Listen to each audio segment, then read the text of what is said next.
You're tuned in to RX Radio. We're back. Welcome. I get it. I mean, I get why people don't do podcasts past 5 episodes. Yeah. Yeah. I think we say that. Oh, man.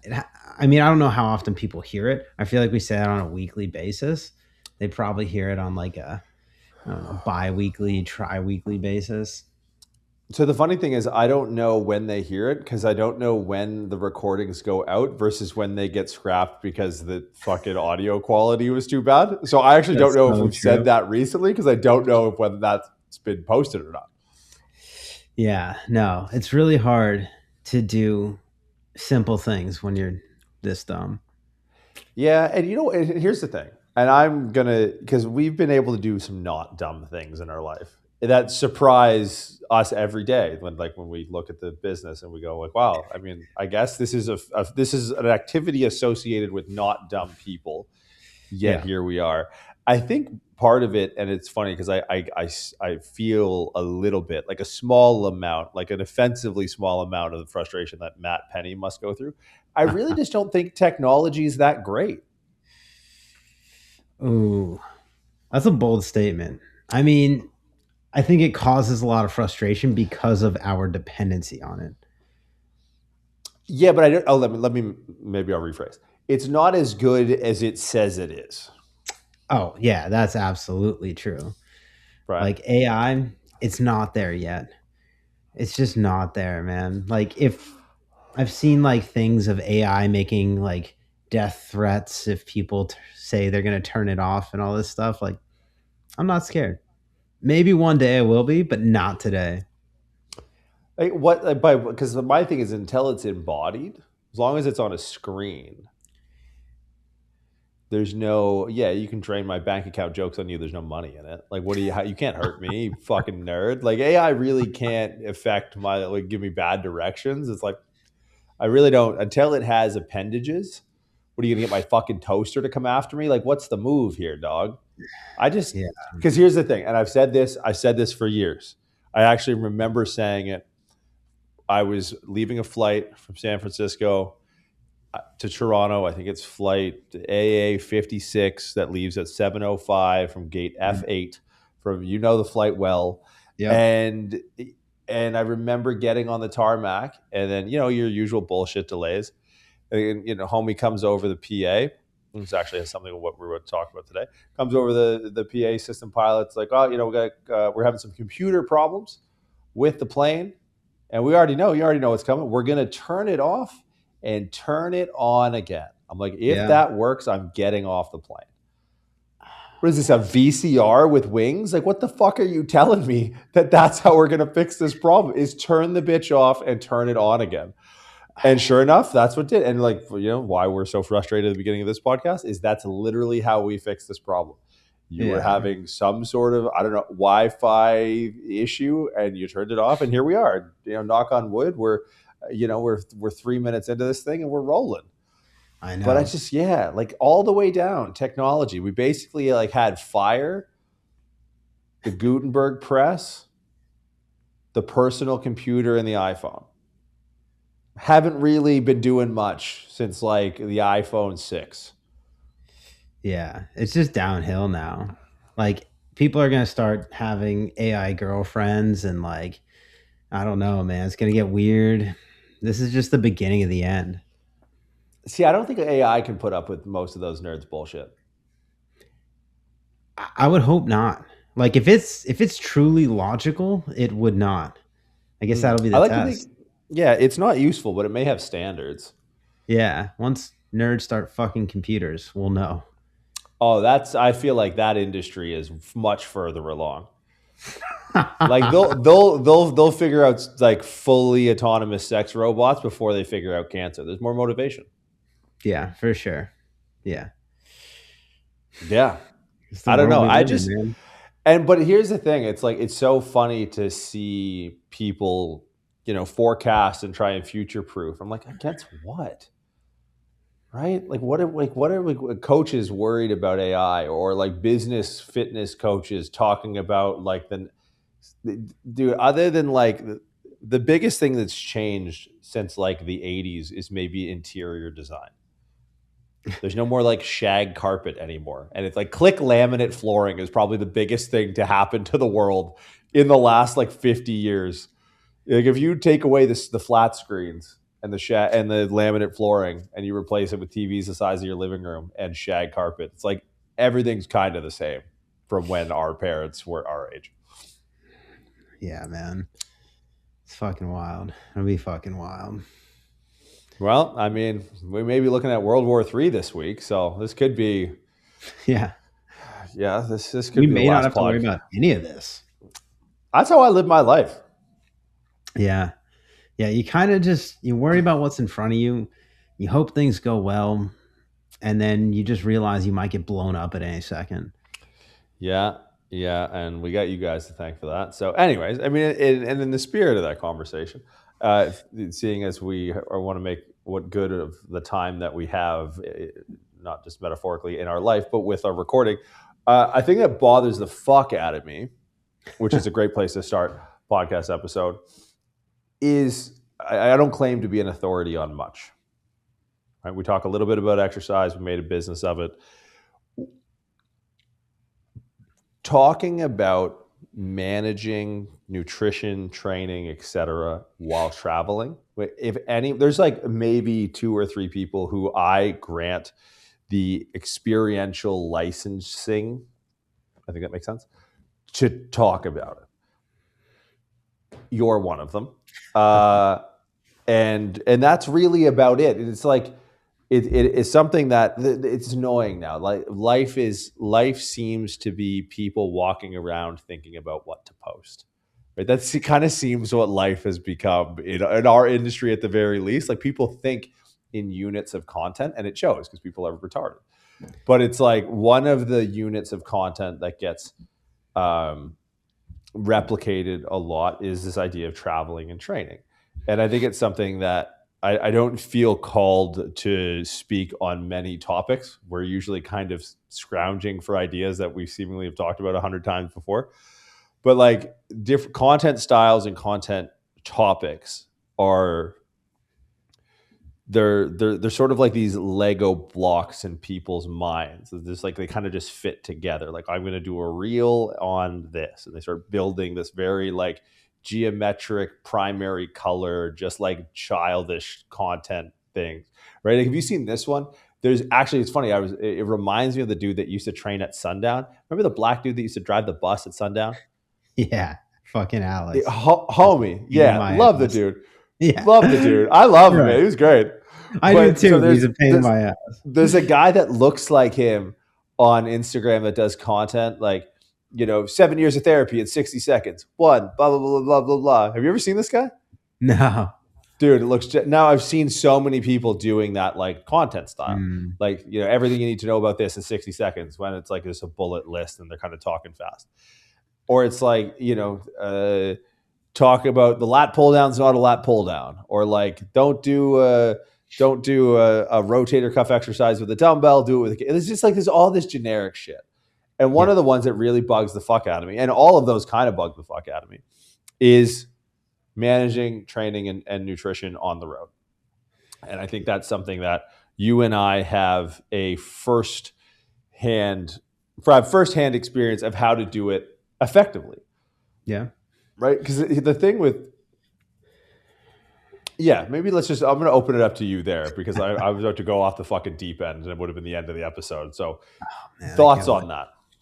Yeah, man. I mean, I totally get it. And I see it in the social media space. There's like the people that are actually doing the thing. And that's like as good as the message is going to get is from someone who's, we'll say, a subject matter expert in that thing, whatever that thing might be. It could be creating Instagram content. It could be YouTube, like whatever. I don't care what it is, but hopefully it's something useful pertaining to this conversation. It's people that travel and train, right? In other situations, it's there's going to be someone at the top who's putting out the highest value content. And then every other copycat that sees that popping off and is like, oh, I'm doing this for the clout that they got. It's going to get watered down to a certain degree, right? The content itself is going to be less valuable. It's very rare that people do something that they see someone else doing and they're doing it well, and they do it with the intention of hopping on the clout train, and they do it better than the original person, right? So that's like a lot of what I see with especially fitness content, especially I'm not going to go there. I'm going to hey. Oh, I think I know. I'm gonna write down on a piece of paper what I thought that was and show it to you later. We'll talk about it off camera. But I see a lot of people who, oh my god, I saw the Dunning-Kruger effect explained in the best way I've ever seen it explained in the past. It's, you know what that is, like the curve is like it's like knowledge level on the x-axis, and then the y-axis is confidence, and it's basically this big spike with lower levels of knowledge. You have a ton of confidence, and the more you learn, it kind of tanks down, and then the more you learn, it kind of levels out to like a normalized level. And basically the way it was explained is that dumb people are too dumb to know that they're dumb. And yeah. I feel like that kind of sums up like the way things get watered down in terms of content on the internet. But kind of to reel it back in, and to your point, like, man, I've been training, we've been training ourselves 22, 25 years now. You a little bit longer than me, yeah. Yeah, I think I probably started like going to a gym when I was 12. So what's that, like 20, 23 years ago? Is that math right? Jesus, dude. I'm getting up there. But it's been a minute. I've been training for a long time. And for probably the first, I don't know, 8 to 10 years of that, it was very, very ritualistic, right? Like it would be same, like I'd eating the same meals from the same supermarket, driving to the gym, the same routes, the same time, every single Monday through Monday again. It's the same exact routine, taking the same supplements. Like everything was so calculated, and that mattered so much to me at that time.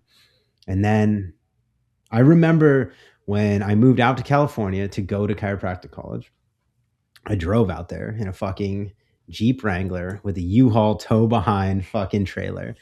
My Jeep Wrangler was a manual shift with no cruise control and a fucking soft top. It was like, I just fucking raw dogged that. Like, I don't know what raw dogging means nowadays, but like, that's what it meant those days.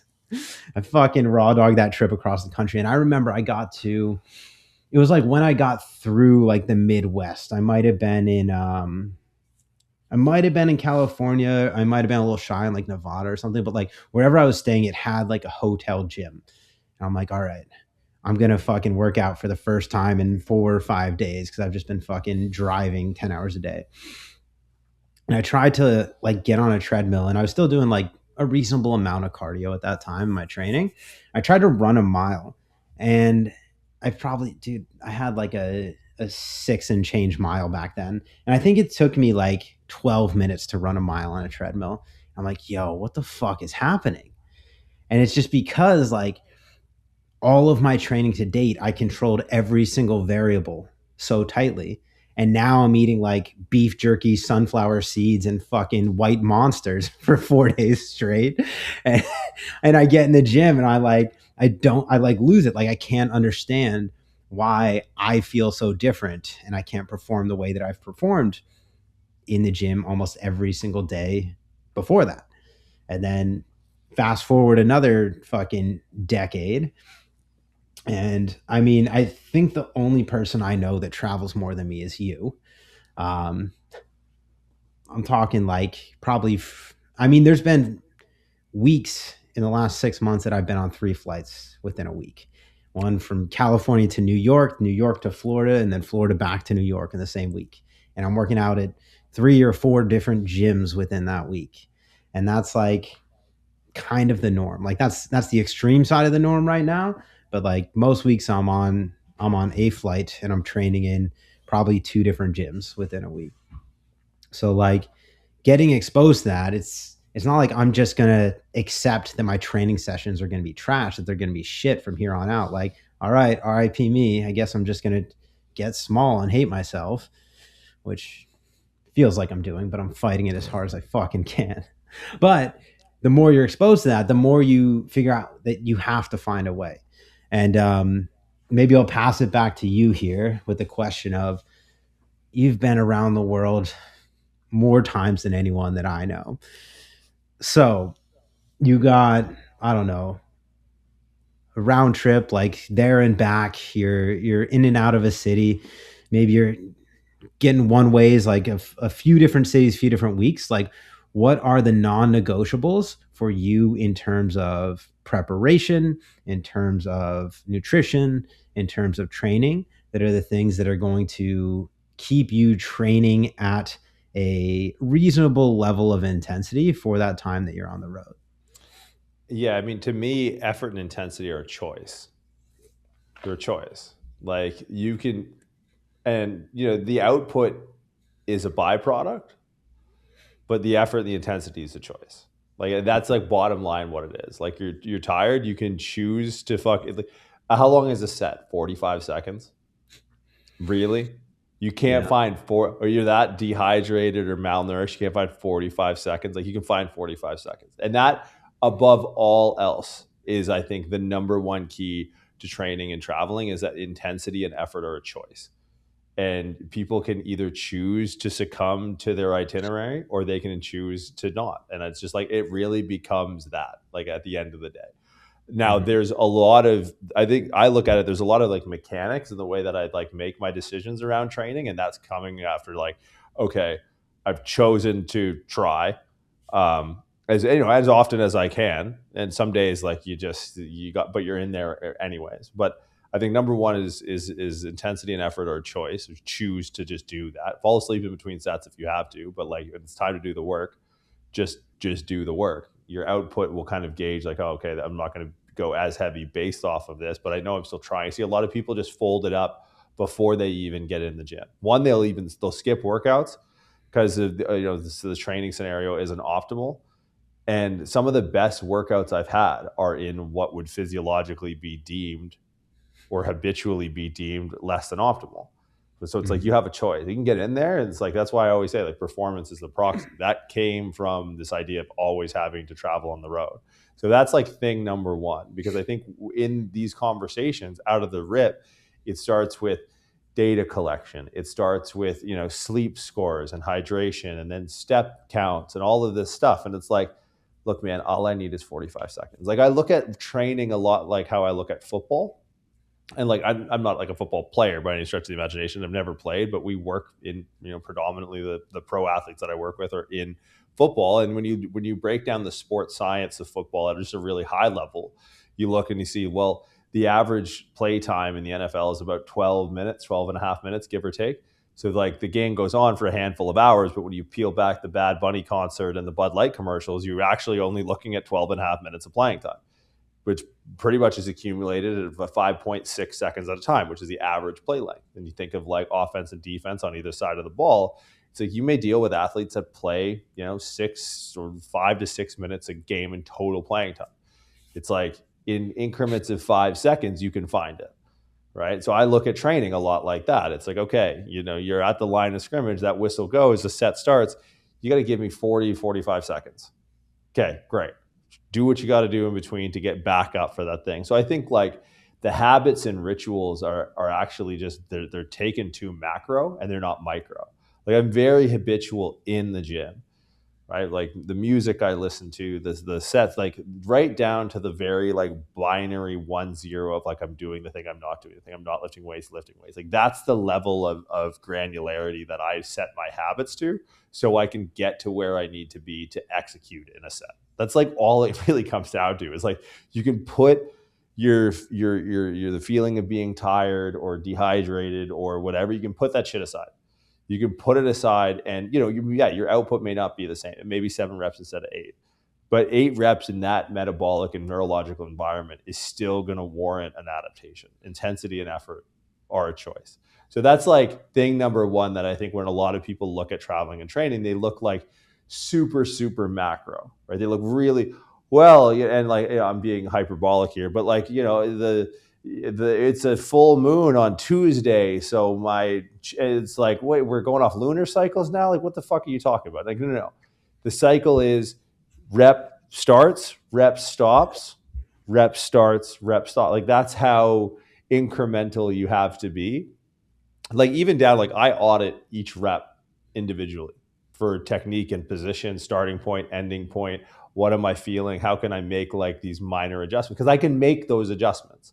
I can't make an adjustment to being rerouted from Dubai to Istanbul. I can't make that adjustment. I can make an adjustment on like, you know what, I'm going to like tuck my elbow in a little bit more. I feel something here. Oh, I can squeeze out a few more reps. Great. So I just think like there's a presence of mind that most people just completely sidestep when they start this endeavor, and they start with, you know, what they consider to be the basics. And it's like those basics aren't afforded to you. Sleep is not afforded to you, right? Like if you, and it's like you can, I don't know, like you can have goals or not. Like it's really up to you. And it's like, I'm not like a David Goggins-y type person. Like I'm not like, you just do whatever you want. Just don't tell me a bullshit story. And like, this is a therapy session of someone who just gets the bullshit story, right? Like all people love to talk to me about this very topic. And I have to be cordial one-on-one individually when I have the conversation, because I can't just tell people to like, I don't like, you know, like I try to think of a comparison. Like I'm not 6% body fat because I like know the choices I make. I have receipts. They're on Uber Eats. I know what the receipts are, right? Like it's like I know it's not a surprise to me. Like no one's injecting calories into my salad, so it's like you just have to be honest with yourself a lot of times, right? And I think I would consider myself lucky because I just love to train.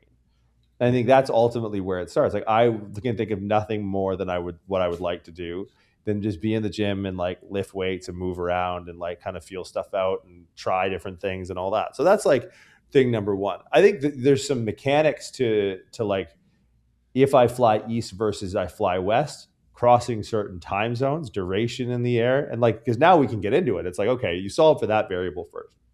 Start with that first. Start with like, you know, with figuring out do you want to be strong? Do you want to be in shape? Like all the people that come up to me all the time and go like, I don't understand how you're, you know, either bigger than me or stronger than me or whatever. And I travel or not at all. And you're traveling all the time. And I just have to kind of look at them long and hard and go, really? You don't understand? You don't understand? You don't get it? Like I can't help you if you don't get it. So that's like thing number one. Like you got to be able to fucking bring yourself to the place that you need to be to execute for the time you have, and you just choose effort and intensity, or you choose to not get the results. Like I don't understand that, but that's like the thing, honestly, because I've had in-depth conversations with people about this, and I've ended up distilling it down to that. Like I train with them, like, dude, I'm 17 hours in the tank, and I'm training with you that woke up in your own bed this morning, and I'm beating the fucking brakes off you. And it's like, you don't train hard enough, dude. Like, it's just that simple. You just don't fucking train hard enough. So that's like kind of I'll throw it back because that's my first thing is it literally just comes down to that. Like, it's not that hard. You want to know why I know that? Because I do it. I don't tend to do hard shit. All right, guys, quick break from today's episode to talk about Prescript Level 1. Prescript Level 1 is a certification for coaches and clinicians who are looking to improve their skill set around applied biomechanics and functional anatomy. Essentially, how can you provide more value in your practice by solving more complex problems faster? That's what we're all about in the PSL1 course, understanding everything from arthrokinematics to biomechanics to muscle mechanics to exercise programming. Being able to solve movement problems quick is the name of the game. Now, Prescript Level 1 is now currently live for sale. If you want to head to www.pre-script.com/PSL1, you can register for next semester's classes today. Course is 16 weeks in length, comes with the PSL1 textbook, 4 lectures a week, plus 7 labs and free access to the Prescript Collective. So again, that's www.pre-script.com/PSL1. We'll see you in class. Now back to the show. People like to do hard shit within their comfort zone, right? Right. It isn't hard. Exactly. It's something you're comfortable doing.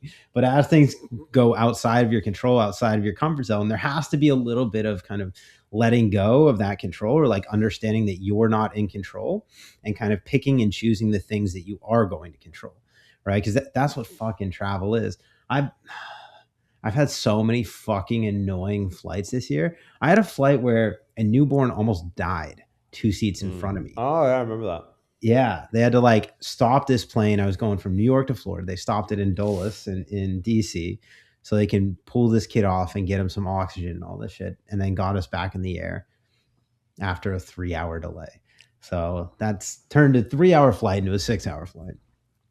And I can't do shit.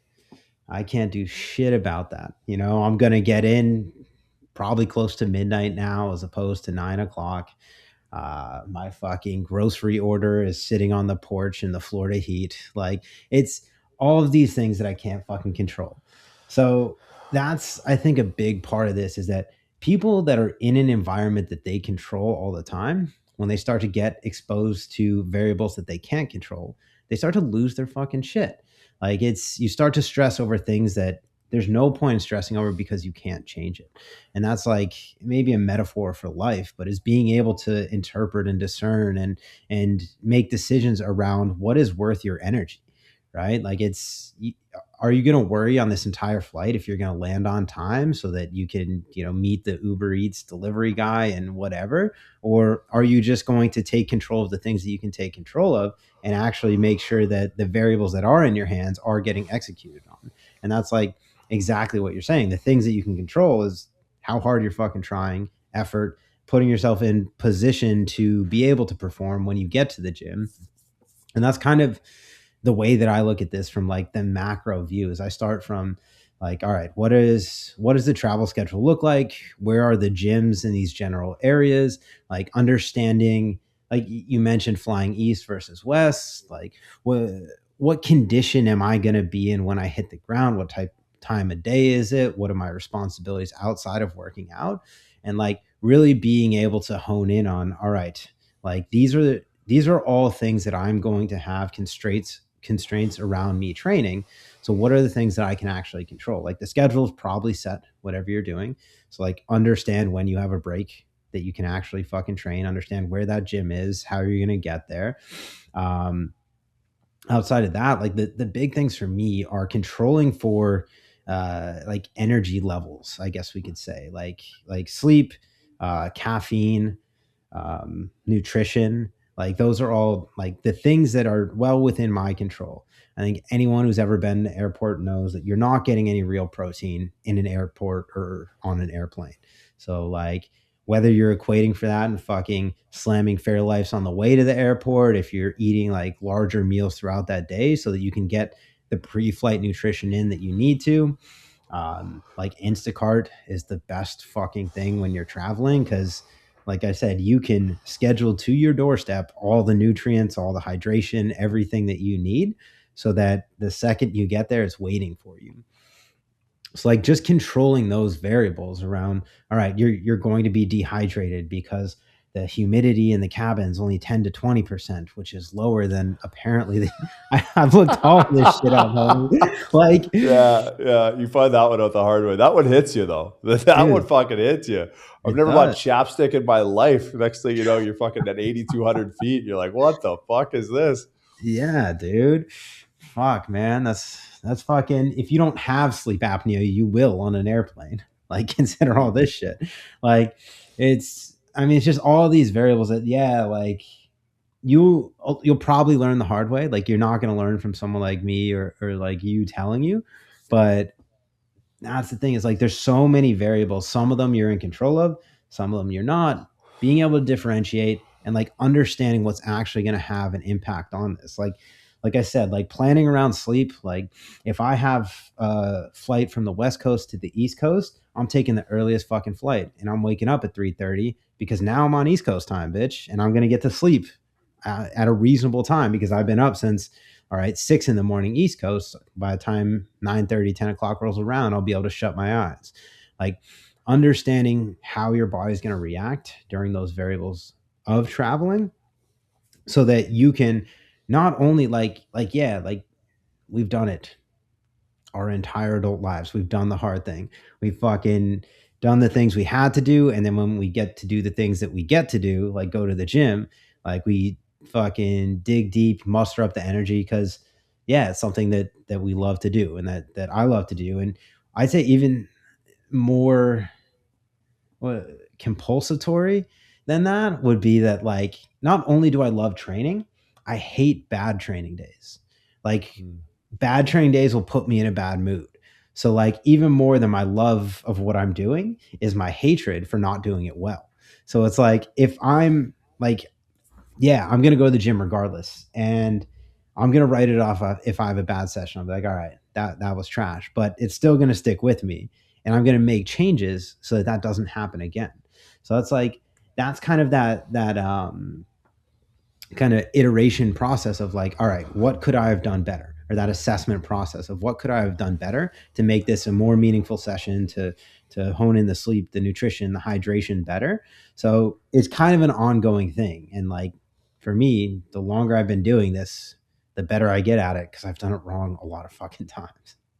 Yeah, I think you bring up some like good tangible takeaways, and I think one that people miss that's always within your control. Like, you know, if anyone were to talk about health in a normal setting, right? Like your boots on the ground, you're not flying around everywhere. You sort of just live like a 9 to 5. You're training, you have, you know, aesthetic or health or fitness goals, whatever. Sleep kind of comes in at the one spot. When you travel a lot, sleep does not come in at the one spot. It's undoubtedly the importance of it is there, but the accessibility to it isn't. Like you just kind of have to accept that. But it's like, okay, we can sit down and we can wait for the day to come when you get your 8 hours, or you can play the hand that you're dealt. So for me, what moves to the one spot is the thing that I have the most control over, which is always, and I say this with an asterisk, almost 99% of the time it's hydration of fluid balance. That is always within my control. Always. Like, you know, the food on the plane. Oh, sorry, we don't have, or I've had food packed that's been thrown out as I go through airport security, right? Like these are, but they have water on the plane. They have water and they have packets of salt on the plane. So Yeah. I will sit there and I will fucking eat salt packets and drink water until they refuse to serve me. And I can manage that fluid balance. Like that is number one in my eyes, because it's like, okay, you know, you talk about the plane gets rerouted. You know, I've been rerouted out of the sky by fighter jets before.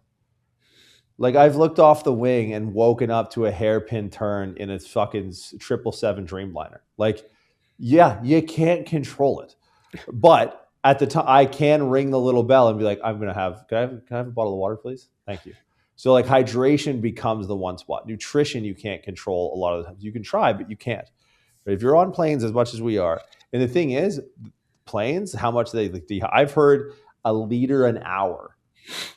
Damn, A liter is a unit wild. of measurement in Canada that 3.67 of them make up a gallon. So for the rest of, so like that's, you know, you think like that's 6 liters of water on a 6-hour flight. Like if I, you know, leave Toronto and I fly to London, it's like that I need 6 liters of water.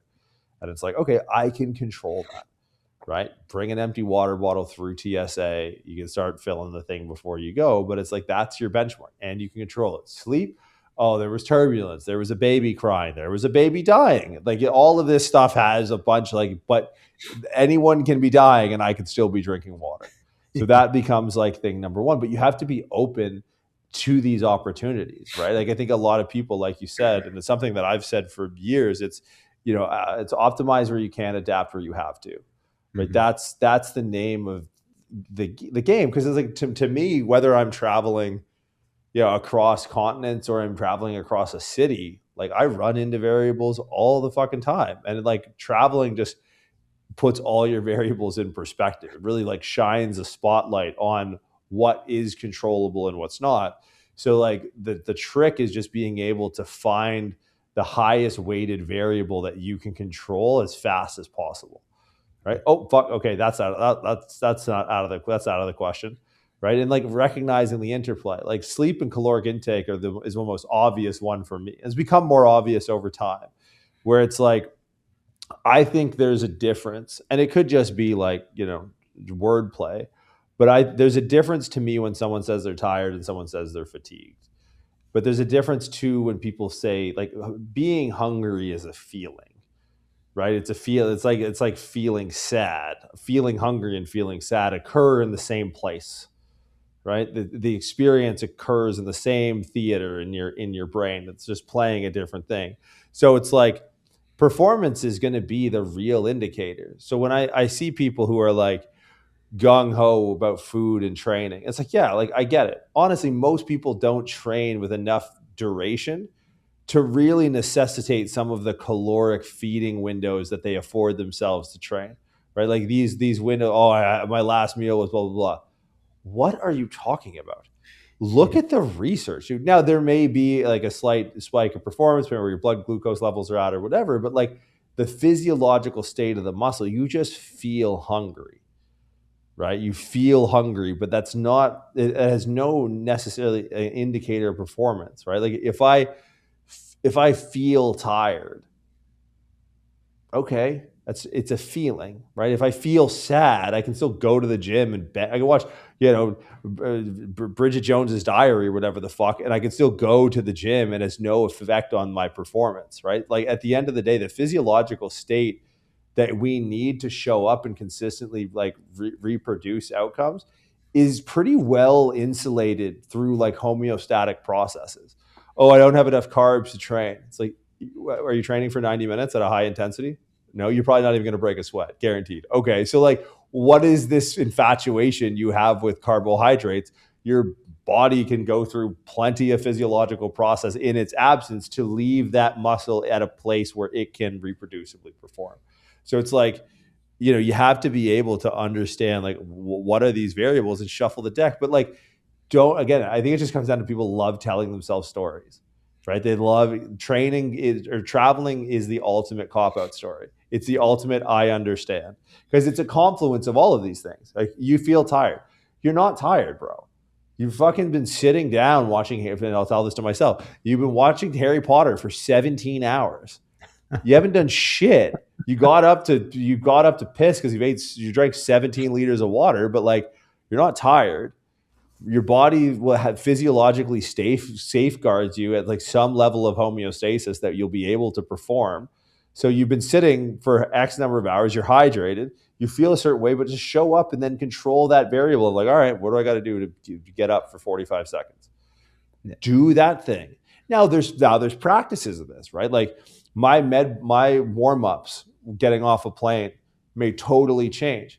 I'm not one of these guys that's kind of gone into like the plyometric athletic training. I'm not a big jump guy.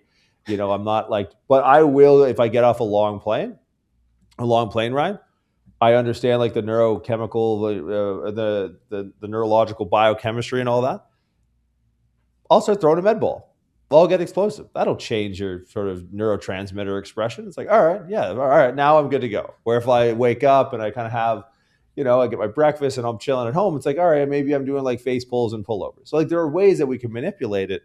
But at the end of the day, it's like, you just have to stop telling yourself bad stories. And the problem what makes this for me a topic that I wanted to discuss on a podcast was that the majority of advice you're going to hear is putting you in this fragile glass Fabergé house of bad ideas that's only going to lead to you telling yourself a bad story, right? It's like to go in, to control what you can and fucking drop the hammer.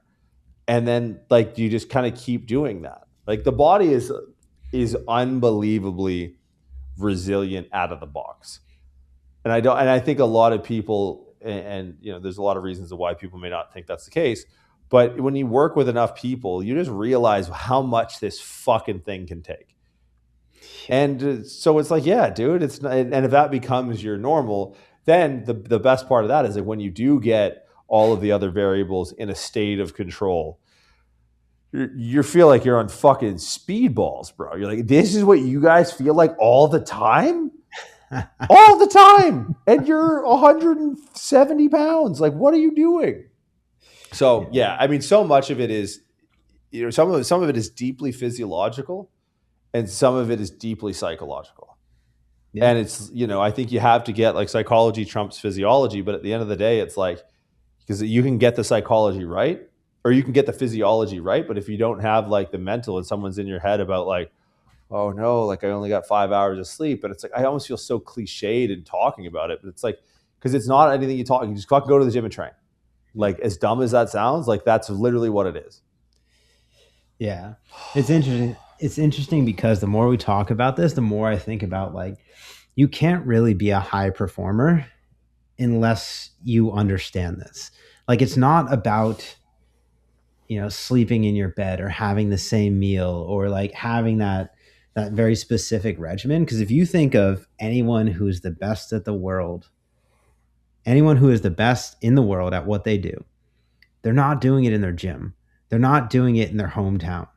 They're flying across the world. They're flying across the country. Like anyone that NFL, the NBA, the NHL, they're on flights back and forth across the country, different countries. They're sleeping in hotels. Like it's not about optimal. It's about them understanding that performance is the thing that they're after. And they have that mindset where they're going to figure out whatever pieces of the puzzle need to fit in around them being in this specific place at this specific time and performing the best that they can. They're going to sort the rest of that shit out. And like, as you rise to the top, like, yeah, you have more support in this stuff, but even at like more amateur levels, like you're not in your comfort zone. Performance and comfort zone just don't go together ever.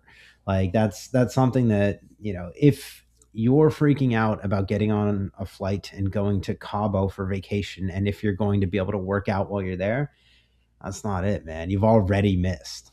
I think there's a lot of good points in what you said, and like the first and foremost thing is like, if you want to find a way, you will. Like you'll find a way if you want to do this, and if you don't, you'll find a way out of it. And that's like kind of what it comes down to. Now, like in terms of when it comes to practice, because I don't want to just keep telling people, cryptically that they're a bitch if they don't train when they travel, but you're a bitch if you don't train when you travel. Like more practically, like some of the things that you mentioned, like warm-ups and what the sessions look like something kind of a format to my sessions that I found to be very helpful when I know that my condition and the gym that I'm going to might be unpredictable, is my warm-ups are always focused on like increasing joint function. Like I've been sitting, I've been on my laptop for the last 8 hours. Like I've been in Ubers and, trains and cabs, whatever, however I've been traveling. Like number one thing is I'm probably going to take more time. Like say I have an hour in the gym, I'm probably going to take 20 minutes out of that hour just to get my body to feel better in a progressive way, where it'll probably start more like, kind of, I'd even say like down regulation, like kind of like chill out sort of stuff, like foam rollers, breathing drills, static stretches. But that'll quickly go to maybe things like isometrics or unilateral work or stability work. And then like it's a progressive process where I don't have to go from like zero to like, I mean, I haven't snatched a barbell in a minute to snatching a barbell or like a back squat or like a deadlift. It's like, no, I'm going to go from 0 to 1. And from 1, I'm going to go to 2. And I'm going to go kind of in this very logical progression of things that kind of get me to a certain level of homeostasis. And then from there, ramp up to the level of intensity that I'm going to have in that workout. And like, I've always been a psychopath in the gym. So like my goal, like I'm not going to feel like I scratch that itch unless I like feel like I've floored myself in something. So like typically, say I spend 20 minutes working out, I have 40 minutes to go. I'm going to go into something that's probably slightly more loadable, but more stability based. And then from there, I'm probably going to go to some sort of output exercise.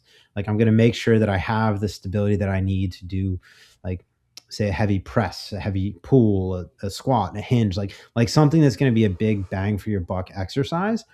And that's going to be something that I'm going to just fucking send it on.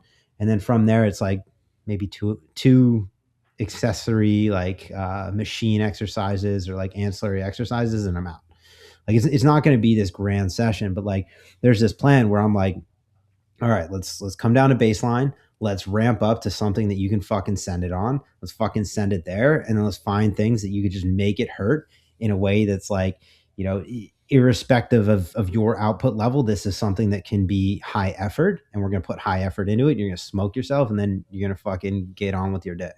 Like it's very concise in the way that I approach these sessions, even though everything outside of that might be chaos. That's like a way that I could ground myself and kind of take myself through that progression of intensity through a workout that I'm looking for, that's incredibly consistent and incredibly recreatable. And that's the thing that I found to be most useful, is like I can have a vein of consistency in training no matter what's going on outside of this. If I have an hour of time, like I can block that hour in a way where I know exactly kind of the way that I'm going to ramp up. I'm going to have something that, yeah, like 100% might be 70% on some days, and that's all I got.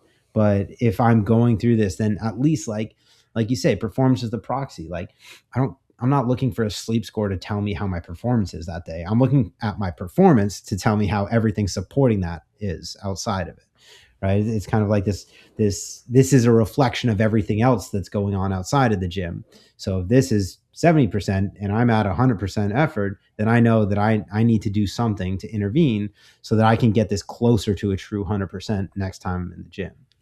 Yeah, and I think the thing with all that is it's still, most of those things are like the tangible things that really matter are still within your control. Like how far ahead, like I'm going to Japan in May, and so I have a note up right now, and it's like I know the variables. One of the added variables for me in training in Japan is my tattoos. So it's like not only do I need to find gyms, figure out when they're open or closed, figure out their proximity to the train station or my Airbnb or my hotel, figure out like, okay, is there parking? Figure out what machines they're going to have, figure out what my training days are going to be. Now I also have to figure out which ones have day passes, which is another variable we have to consider, and which one in this case are tattoo friendly. I'm doing all that now. I have 2 months to go. Right. Tattoo, So that it's I like, forgot that's a thing in Japan. right, fucking gringo Yakuza over here is going to have a hard time training across Japan. Right. So it's like, but this starts now, 2 months out. I'm sitting in traffic and I'm on ChatGPT, putting in my Airbnb addresses and like figuring out what gyms are around, DMing different meal prep services. Like you only get caught flat-footed if you let yourself. Like if you want to, and it's just like, and again, you make these mistakes, but we're here to tell you to not make them. Like these are variables you have to consider. Right? Like weekends, holidays in certain countries. Like I'm traveling to Japan during Golden Week, which changes things. What are the holiday hours? Call them. Get someone who's Japanese to fucking call. Email them. Like it's just, there's so many things that you can control that like allow you to just hit the target. Right? Like you don't need to hit bullseye every time. Like muscle stimulation is not that. We've seen time and again, there's so many people that just like get away with, better than average physiques from more than suboptimal circumstances. Right? I know if I show up, my execution per rep, my like the accuracy in which I can target muscles, my ability to structure sessions, like I'm gonna get so much closer to bullseye than anyone else. I've been throwing darts for 20 years. Right? So it's like, what can you control and to what degree can you control it? Good, go do that. And then if you don't want to do that, that's fine. But shut the fuck up when you see me in public and you want to talk about traveling and training. Like it's just not that. Like, so I think, you told me once, I remember sitting in your old office and we did a podcast and you talked about the book. It actually came up recently, again, in the episode we recorded about good is the enemy of great. Yeah. Right. I remember the first day you talked about that book in Sundown, however many, 5, 6, 7 years ago, however long it was now. And I think of that all the time. And it's just like, it's just, for me, it's just a matter of like, okay, like just fucking restack the deck. Like for me, I know I can get water. I know I can get salt. Great. I know now what equipment am I on? What are all of these? And they're not intangible. They're very tangible variables that you just need to equate for. But people that's not a good story. Right. The good story is, my ashwagandha ran out. Like, will you shut just stop. Like, I don't care. Like, honestly, like I don't care. Like, miss me with all of that. And, and so I think that's something that you need to be able to prioritize. And I think when you can do that, You're training when you do have variables equated for it. You do find your own bed at night, and you do have groceries delivered to your plate. Then your training gets that much better, right? And I think kind of brings me to my last point is like majority of the time, and not always, and you can attest to this, the majority of people that aren't us are going to have a lot of foresight in their travel schedule, right? Where it's like you can actually take the time you have in your training periodization leading into these known travel schedules and manipulate your volume, intensity, frequency is a variable that I play with a lot, so that you can maximize what forced downtime you may have, right? Like if I know I got 48 hours in the tank, fucking going across to Perth on 3 connections or something like that, or I did Miami, Bahamas, Houston, LA, Sydney to Melbourne, one flight, one itinerary. And it's like, okay, I know this ahead of time. Like I know this is, so I'm in Miami for a few weeks before. Great. I know Miami well. I know like where to get food. I know what Uber, what grocery stores, Publix, the whole, I got fucking Miami on lock. And so, I start running 2 days. Right? Now, not that, and this is another thing, off days are not recovery days if you're traveling. But I know on the tail end of this trip, I'm going to be on the other side of the world. I can now deliberately take days off because I'm entering into some super compensatory training volume that preloads this forced downtime. And I can just go macro with my programming and make this make sense. Like I'm going to Japan for a few weeks, solving a lot of the variables or solving for a lot of the variables now. But I also have the variable of like, I may not want to train 7 days a week.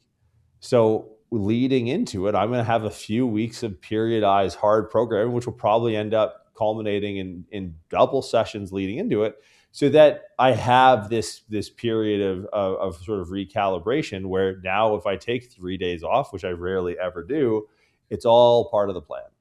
And you just have to, you just have to like care enough about the result to think things through in a meaningful way, right? Like it doesn't come down to anything more than that. And I think when you truly care about something, you're willing to kind of dispose of all your other preconceived notions, right? People care that people think that they're health conscious and smart. They don't care about being health conscious.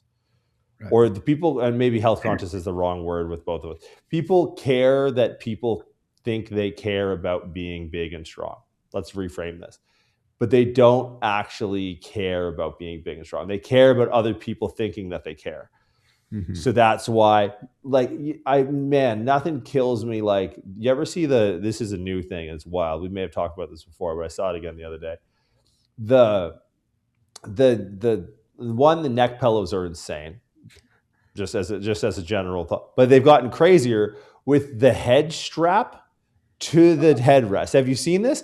Nothing says, dude, I watch my wife have sex with another man than the guy who straps his head to the headrest. Are you trying to be the first victim? Oh, like what? I just want to go up to him and jam a sock in his mouth and be like, here, let me finish this for you, you fucking idiot. But it's people like, feel too safe nowadays. Dude, insane. Like, what kind of chains and whips do you have in your bedroom when you're fucking strapping your head to a chair in public on an airplane? Jesus Christ. Wild. But it's like, again, people will tell you this. I watched a guy once. I was on a flight to London, Virgin Atlantic out of Miami. Great flight if you ever get the chance. They got a cool fleet. And I watched this guy, every type of pill and supplement. And I'm like, dude, you're a skinny fat 22% body fat. And he tries to tell me about like the drink that he ordered, some gin or whatever, was to like help him sleep. And I'm like, my guy, you are so, but he wants me to think that he cares, right? Like he cares that I think that he cares. That's the transaction, right? Where it's like, when I see you on a plane, I don't think that you care. I know that you care, right? Because your back muscles have back muscles. It's like, okay, that guy's fucking about. And if you're sitting there not ordering a meal and working and not fucking, it's like, okay, all right, whatever decision he's making, he clearly cares about being big and strong, because he's big and strong. But there's this performative ritual and in-group signaling with like people mixing their powders and their eye patches and their ear things and their face sprays. And it's like, dude, you're wearing a fucking medium t-shirt.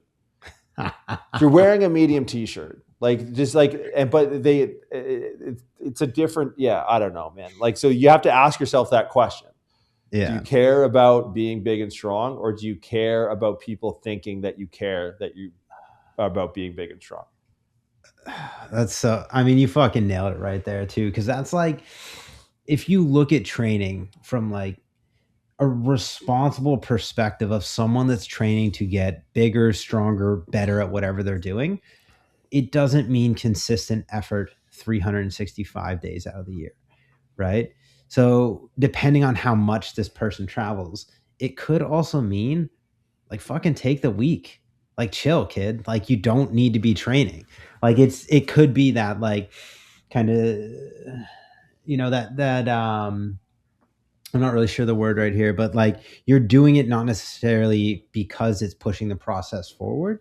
You're doing it to fulfill some sort of like mental craving that you have for this, even though it's contradictory towards the goal of getting bigger, stronger, better, whatever that is. It's more like compulsory than it is actual like training to get better. So it's like another side of this. And I'm not saying like you shouldn't train when you travel, but like there's going to be scenarios, like I said, if you're good at what you're doing, it's going to take you places, and you're going to have to learn how to perform at a high level as you get to those places. And like it's, if life doesn't always align in a way where you're going to be in the same place, so if training is important to you and like doing these things are important to you, then you need to understand like not only how to train while you're on the road, but also when it's appropriate to pull back and push, exactly like you were saying, like Miami to fucking Melbourne. Like, all right, we got 48 in the air, we're going to chill for a bit, or we're going to hit it hard and then we're going to chill for a bit. But like, that's the thing, is like, if you're training for performance, there's going to be times where you need to push, and there's going to be times where you need to actually understand when it's more appropriate to pull back. Like it might mean the first few days of that trip are just kind of ramp up. The last few days you're fucking sending it, then you're on a plane, you're out. Like it's, understanding like the training stress throughout the week and like your recovery, and when you're able to kind of strike when the iron's hot and actually get the adaptations you're looking for. Like it's not going to be just kind of this flat curve or this flat line where you have the same opportunity every single day. Like some days, you're going to have to dig deep and you're going to just kind of pick up the scraps. But if you put yourself in position to perform, then like you can still build it and you can still improve when life gets unpredictable or you're traveling a lot. Yeah, like basically comes down to like finding a balance between don't be a bitch and don't be retarded. Yeah. That's like literally, kind of life, but like traveling is I think a good metaphor for life. And it literally just comes down to like, are you finding the fine balance between not being retarded and not being a bitch? Beautiful. RX Radio. Don't be retarded. Don't be a bitch. All right, yeah, we'll call it there for the week. Yeah, I can't top that. That's it. That's number one takeaway. See you guys.